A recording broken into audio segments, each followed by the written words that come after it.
Magandang araw, narito na ang headlines dito sa Philippine News Agency.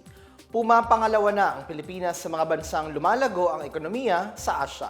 Ito ay matapos lumago ng 5.6% ang gross domestic product ng bansa noong ika-4 na quarter ng 2023. Sa ulat ng National Economic and Development Authority o NEDA, nangunguna sa tinaguriang major emerging economies ang Vietnam na nagtala ng 6.7% real GDP growth. Pangatlo ang China na nasa 5.2% at sinundan ng Malaysia na nasa 3.4%. Bumagal ang paglago ng ekonomiya ng bansa kumpara noong third quarter kung saan naitala ang 6% na GDP growth. Bukod dito, lumago ang ekonomiya sa buong 2023 ng 5.6%, mas mababa sa target ng gobyerno na 6 hanggang 7%. Ayon sa NEDA, umangat ang ekonomiya dahil sa paglakas ng capital formation at mas mataas na gastusin kada kabahayan, pero hinatak ito pababa ng pagliit ng gastos ng gobyerno para maabot ang target growth rate na 6.5 hanggang 7.5% ngayong 2024. Sinabi ni NEDA Secretary Arsenio Balisacan na kailangan palakasin ang produksyon ng agrikultura, maibsan ang epekto ng El Nino, pigilan ang pagkalat ng African swine fever at iba pang peste, gawing mas madali ang pagbubukas ng mga negosyo at protektahan ang mga mahihirap mula sa paggalaw ng presyo ng mga bilihin. Pinuri ni Vietnamese President Vo Van Thuong ang mga polisiya ni Pangulong Ferdinand R. Marcos Jr. na anyay nagdala ng sari-saring tagumpay para sa Pilipinas. Ayon sa Presidential Communications Office, binati ni Thuong ang Pilipinas dahil sa mga natamong pagbabago nito sa ekonomiya, foreign policy at seguridad sa ilalim ng pamumuno ni Pangulong Marcos. Pinuri rin niya ang mga tagumpay ni Marcos sa pagpapalago ng ekonomiya ng bansa. Sinabi naman ni Vietnamese Prime Minister Pham Minh Chinh kay Marcos na gusto niyang matutunan ang mga estratehiyang pang-ekonomiya at estilo ng pamumuno ng Pangulo. Handaan niya ang Vietnam na palalimin ang koneksyon nito sa Pilipinas at makikinig ito sa mga rekomendasyon ni Marcos. Pinuri rin ni National Assembly Chairman Vuong Dinh Hue ang Administrasyong Marcos at ang mga pagbabagong ipinatupad nito para iangat ang ekonomiya.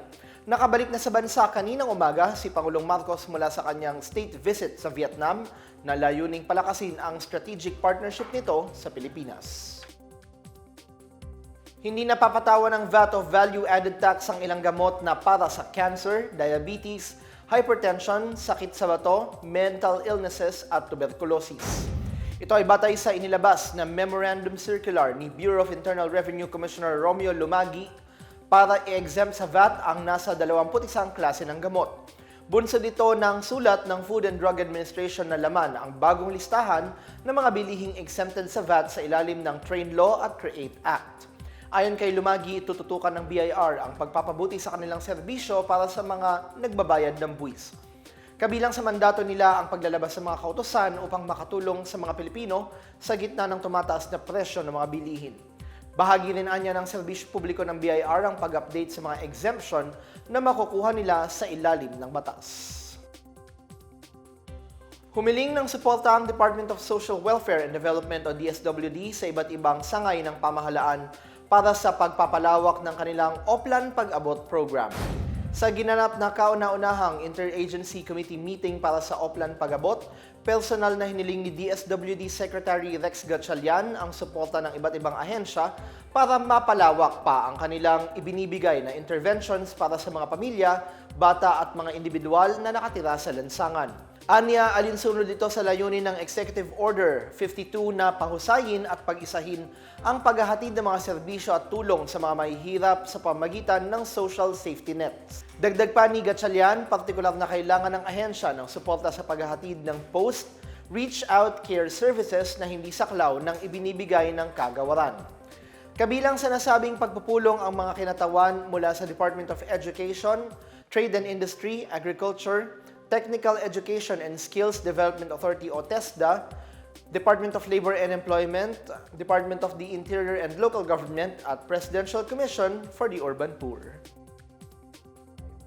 Isang maswerteng mananaya mula sa Rizal ang nakakuha ng jackpot prize na 56.6 million pesos sa Lotto 642 draw kagabi. Ayon sa Philippine Charity Sweepstakes Office o PCSO, ito ay may winning combination na 38, 20, 19, 4, 16 at 40 at may kabuuang premyong 56,638,411 pesos. Maaaring makuha ang tseke sa opisina ng PCSO sa Mandaluyong City, dalhin lamang ang ticket at 2 valid ID. Samantala, 45 pang mananaya naman ang nanalo ng tig 24,000 piso dahil tumama ang 5 sa 6 na winning combination na kanilang tinayaan. Higit 2,000 mananaya naman ang nanalo ng tig 800 piso para sa 4 na tamang digit at higit 36,000 mananaya ang nanalo ng tig 20 pesos para sa 3 tamang digit. At yan ang pinakabago at pinakamahalagang balita sa mga oras na ito, hatid sa inyo ng PNA Headlines. Para sa iba pang mga balita at impormasyon, bisitahin lamang ang aming webpage, pna.gov.ph o ang aming Facebook at X account o dating Twitter na Philippine News Agency. Ipinapalabas din ang PNA Headlines sa Facebook page ng serbisyo. Mapapanood din ang PNA Headlines sa pamamagitan ng link sa website ng News and Information Bureau sa ilalim ng PNA News sa YouTube account ng Philippine News Agency at sa Facebook page ng Presidential Communications Office o PCO. Ako si Bench Bondok, ito ang PNA Headlines, naghahatid ng mga balitang nagbubuklod sa bagong Pilipinas.